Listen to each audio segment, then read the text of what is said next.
Uy. Pila ka kabanay ganin ninyo direte? Nahugog duha ang usa kay ako ang igsuon. Umayang bayaw tong usa. Nga taga asa ganin mo?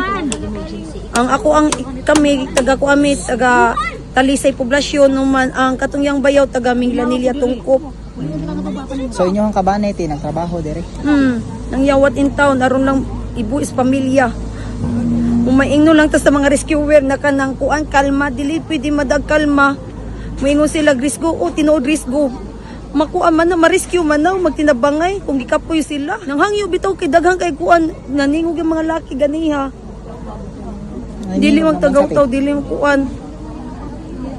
Kay mutabang sila, willing sila mutabang, dili man jud naman likayan na kuan masamdan ka. Ako ang sister-in-law, ganiha pa ay kagabi pang kuan mga 9 hantod karon. Kami mga 12 na naabot diri. Kay na pa may mga bata god.